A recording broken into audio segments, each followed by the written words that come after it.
Saudações pessoal, eu sou Ezequiel Lustosa e hoje eu vou mostrar empiricamente por que a prisão do ex-presidente Temer não deveria nos surpreender. Não só porque sabíamos que ele era corrupto há muito tempo, mas porque o nosso sistema ele é frágil e incentiva esse tipo de comportamento.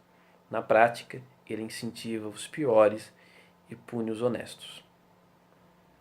Pois bem, pessoal, acho que vocês já sabem que o ex-presidente Temer foi preso, uma prisão preventiva, então ele pode ser solto a qualquer momento, sob acusações de investigações de ter recebido propina para fazer um acordo com a Angra dos Reis e tal. Então ele já faz parte de um pequeno grupo de ex-presidentes presos, né, vivos só ex-presidente Lula, mas todos os ex-presidentes vivos, eles já têm investigações e evidências claríssimas que são corruptos. É o caso do FHC, que foi delatado pelo Marcelo Odebrecht, mas que a investigação foi arquivada pelo Ministério Público, porque fazia muito tempo. Foi exatamente esse argumento. Então lembra que eu disse que não se deve mistificar nenhum órgão lá no meu vídeo sobre a STF? Por causa dessas coisas. O Sarney também já foi muitas vezes delatado, a ex-presidente Dilma também, pelo Palocci. O Collor, que sofreu impeachment por causa de uma investigação, já é investigado por crimes que ele cometeu depois do impeachment, depois que ele já foi eleito e reeleito como senador. Sim, a carreira do Collor não acabou, né, politicamente, ele ainda é um senador, um cara muito influente politicamente. E acho que foram todos, né? E todos os ex-presidentes, então, basicamente vivos, são comprovadamente corruptos. Eu sei que muitos vão falar que isso é culpa do povo, que não sabe votar ou coisa assim, mas até pesquisas e muita coisa mostra que não é só isso. O sistema realmente é um jogo de cartas marcadas e que condiciona as pessoas a fazer as piores opções possíveis. Bom, já que falei tanto da pesquisa, né? A pesquisa que eu vou me basear aqui, eu vou linkar duas, mas a principal que eu vou trabalhar é que foi feita por membros do Banco Mundial. É uma bem recente, 2005, essa pesquisa. E ela fez a análise de vários países e fez uma análise estatística séria, não foi somente correlação, só para deixar bem claro. Então ela isolou casos como cultura, temperatura até, PIB, nível democrático, não sei o que. Ela fez toda essa separação, ok? Justo. Inclusive chegou a conclusões que quebrou certos consensos na época. Eu vou comentar rapidamente, já que o vídeo não é sobre a pesquisa, mas sobre esse tema específico. E a conclusão que ela chegou foi, você pode ver isso no abstrato, que o que reduz a corrupção significativamente é ser uma democracia, ter um sistema parlamentarista, ter uma imprensa livre e ser descentralizado, mas ter uma descentralização específica. Então você vai entender por que o Brasil é corrupto, porque nós escolhemos praticamente o pior sistema possível. Então, acima das leis, porque alguém vai julgar essas leis, alguém vai aplicar essas leis. Então, se os políticos, se os juízes são ruins, não importaria ter lei, ter sistemas de fiscalização melhor. No final, seria apenas para pegar os que têm menos contatos. Então, por isso, no final, o sistema político é o que pesa mais.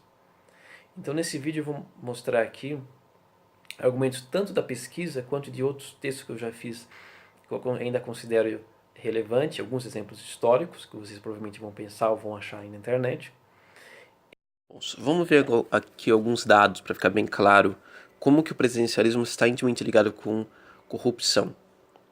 Primeiramente, no Instituto de Transferência Internacional, que conversa com os empresários e pesquisadores sobre a corrupção da administração pública, eles classificaram em 2017 e nenhum dos 10 primeiros eram presidencialistas. Todos eles eram ou monarquias parlamentaristas ou repúblicas semipresidencialistas. Ou repúblicas parlamentaristas, claro. E a média dos países presidencialistas ficou 32. A pontuação vai de 0 a 100. Quanto mais próximo do 100, menos corrupto é, mais honesto. A nota do Brasil era 40. Então, a maioria dos países presidencialistas é mais corrupta que o Brasil. Além disso, só 3 países presidencialistas tiveram uma nota maior que 60, né? Ou seja, que não são muito corruptos, não são perfeitos, mas não são muito corruptos, que é o caso do Uruguai, do Chile e dos Estados Unidos. Marque bem esses nomes, pense bem como é a geografia desses países e vocês vão entender o que eu quero dizer. Em relação ao IDH também, nós vemos outros níveis de fracasso. A maioria dos países presidencialistas, são 42 de 60, tem um IDH inferior a 0,7, né? É de 0 a 1. E o Brasil é 0,75, ou seja, a maioria dos países presidencialistas, não é média, que é a maioria dos países presidencialistas é pior para se viver do que o Brasil. Enquanto que nas monarquias parlamentaristas, 75% tem uma nota maior que 0,7 e das repúblicas parlamentaristas, 65%. Então, a superioridade, então basicamente, de um país pouco corrupto, desenvolvido, né, com alto IDH e democrático, com presidencialismo, só temos 3 em todo o mundo: Uruguai, Chile e Estados Unidos. Enquanto você tem dezenas de países funcionando muito bem com outros sistemas políticos. Interessante, não? É um resuminho bem simples da pesquisa que eu usei como base e como foi a análise deles. Primeiro eles avaliaram entre democracias e autocracias, isolando as variáveis, temperatura, tradição e assim por diante. E o resultado da democracia foi gritante. E aí depois, dentro da democracia, do parlamentarismo e presidencialismo, com reeleição e não reeleição. E com sistema eleitoral com lista fechada ou lista aberta. No caso da lista fechada aberta, vocês podem ler o trabalho, falou que não teve nada significativo, mas, como eu falei no caso do parlamentarismo e presidencialismo, a diferença foi muito clara. O presidencialismo perdeu feio. A outra pesquisa, ela é mais recente, aqui que vocês podem ver, ela defende o parlamentarismo com unitarismo, né, com o Estado unitário. Muito provavelmente porque, como já explicava nessa pesquisa anterior, a descentralização de serviços sem competição aumenta a corrupção. Então, aqui ela apresenta o estado dos seus dados com uma equação isolando as variáveis em que a combinação de presidencialismo com federalismo é que tem mais alta corrupção e o presidencialismo com sistema unitário é intermediário. Isso mesmo. Né? E do parlamentarismo com sistema federativo é intermediário e o parlamentarismo com sistema unitário é baixo. Para mostrar que, não que eu vou justificar, não falar assim, coitado, eles são vítimas da sociedade, vítimas do sistema, de maneira nenhuma. É claro que é possível não ser corrupto num país presidencialista. É claro que há países presidencialistas pouco corruptos. O que eu vou dizer é o quê? É que esse sistema, em sua essência, ele é muito frágil e acaba premiando os mais corruptos. Os mais corruptos é que têm maiores chances de vencer e ter sucesso político, pelo menos por algum tempo. Enquanto que, então, para você não ser corrupto, para você ter um país não corrupto presidencialista, você precisa criar uma série de mecanismos que são muito difíceis de ter. E aí, sobre a pesquisa, eu tenho que agradecer principalmente ao meu amigo Carlos, que foi ele que me indicou e me ajudou, e me inspirou a fazer esse vídeo. Bom, mas antes eu quero fazer uma analogia bem rápida para você entender o meu ponto. Né? Vamos pensar no futebol. Não sei se você gosta de futebol, mas caso goste, deve saber que você tem um critério de desempate nos jogos nacionais, que são de pontos corridos. Então, aqui no caso nosso é o Brasileirão.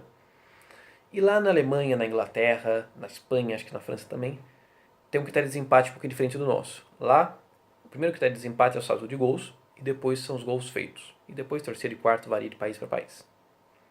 No Brasil, do primeiro critério de desempate, número de vitórias, depois saldo de gols e depois gols feitos. Né? Gols feitos ou se não tem confronto direto também. Acho que até vem antes. Então, o que acontece com essas regras? Né?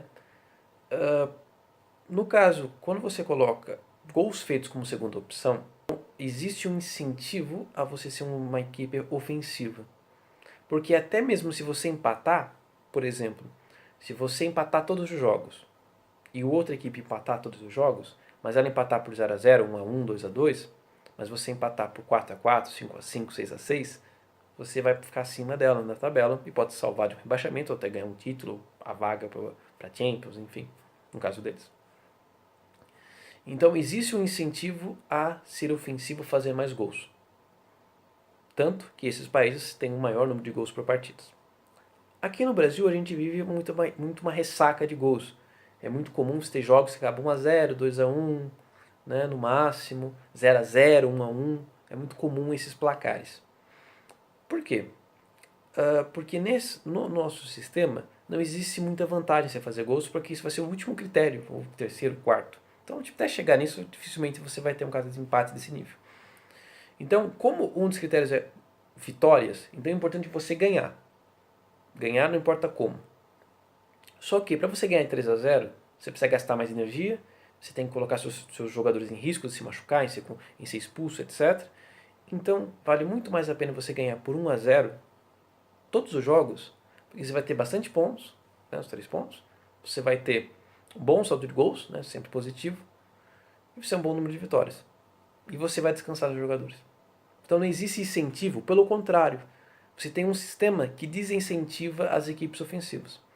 Tanto que existe um ditado, se não me engano foi o Muricy ou foi um outro técnico que falou, que se forma um time campeão de trás para frente. Começa o goleiro, zaga e lateral e depois vai pensando nos atacantes, mediocampistas e tal.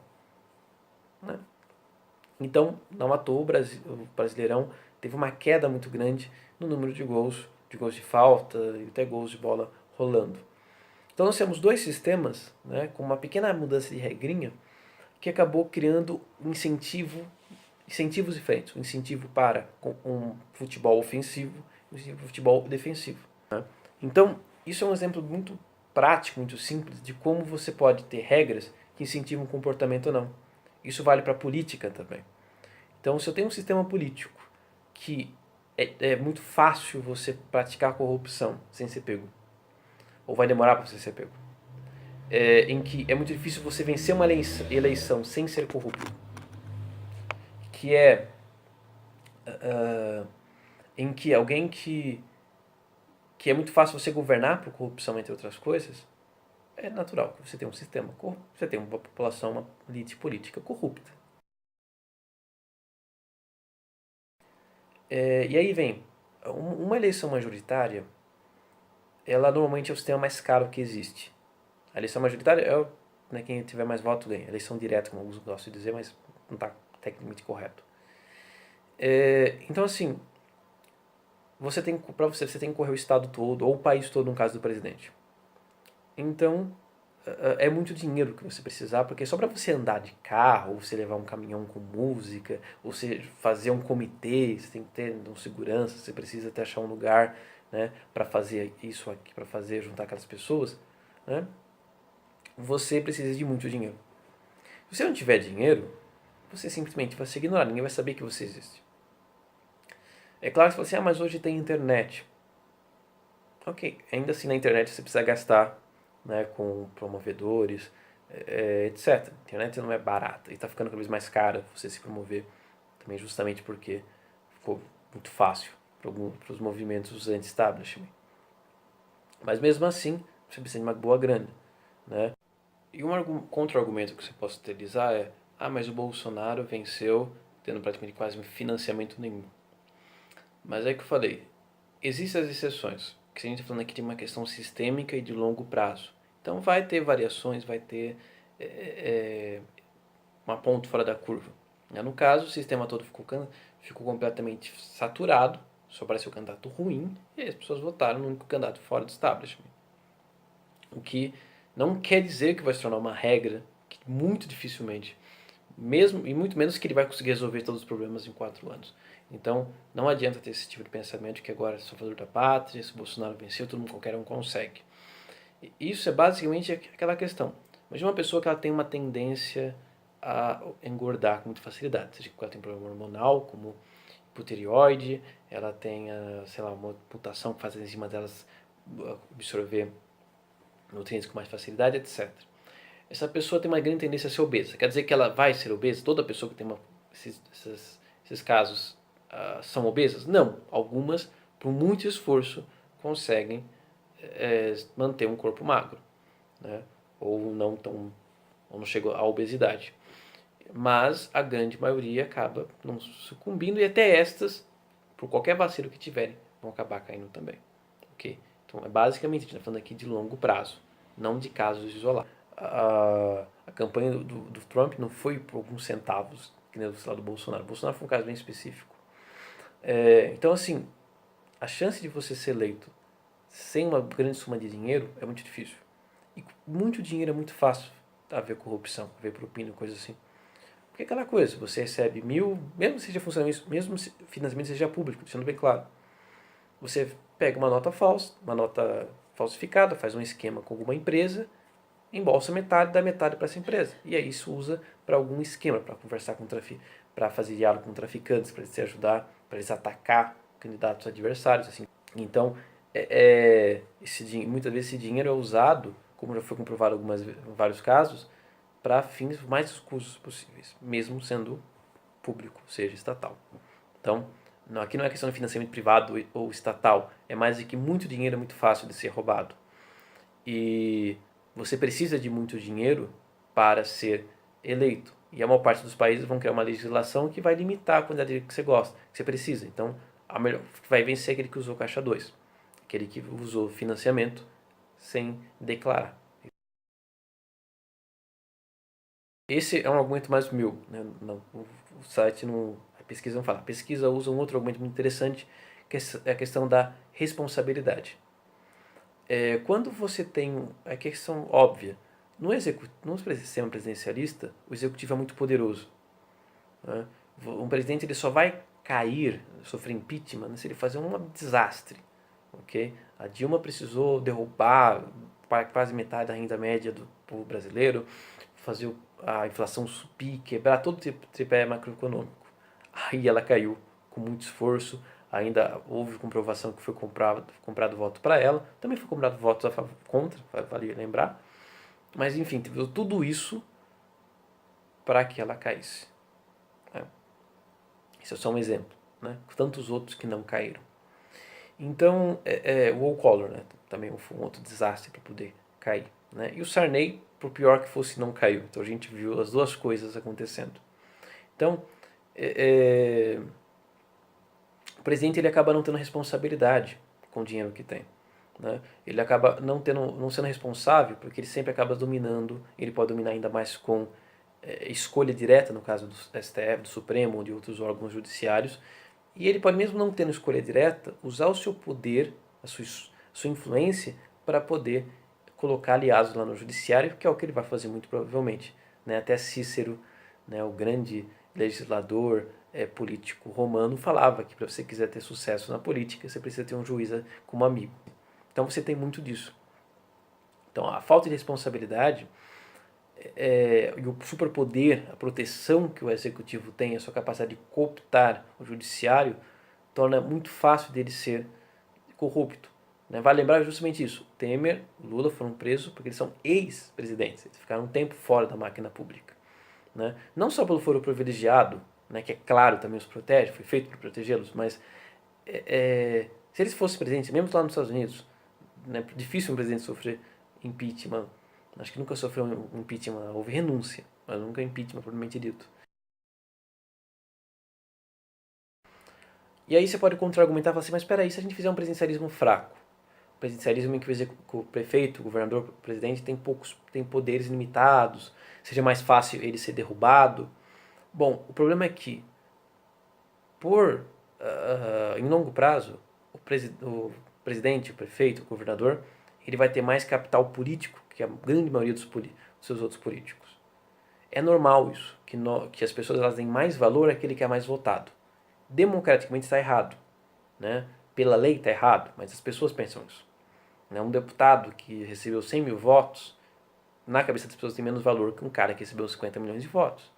Foi isso que quando a Dilma caiu, olha, jogaram 50 milhões de votos. Okay? O Delfim Neto usa-se como argumento de que as pessoas, que quem deve tomar o poder, ser representante do povo, é o presidente porque ele foi eleito por voto de todo mundo, né? Parece que ele não sabe que o Congresso também é eleito pelo voto de todo mundo. Os deputados em si não são, individualmente. Mas o Congresso como um todo também foi. Né? Mas enfim, então, por quê? teve mais votos. Muita gente fala que o Collor caiu justamente por esse tipo de arrogância. Ele chegava e falava assim, Ele não aceitava ser contrariado pelos deputados, porque para ele, se ele recebeu mais votos, ele deveria mandar, né? Só que, é claro, no caso do Collor, ele era burro, ele não sabia muito ainda, ele era no jovem, né? Na política, ele não sabia muito bem como agir. Mas o que acontece? No momento de crise, quando o presidente ele é muito carismático, é muito fácil ele usar a influência, a popularidade, o capital político que ele tem para centralizar poder em si. Ok? Eu vou entrar em mais detalhes no final, acho que vou deixar para outro vídeo por causa do tempo. No final ele acaba se centralizando. Isso aconteceu em várias outras histórias dos pouquíssimos, porque é raro mesmo, pelo que eu conheço, de países presidencialistas que o presidente é fraco.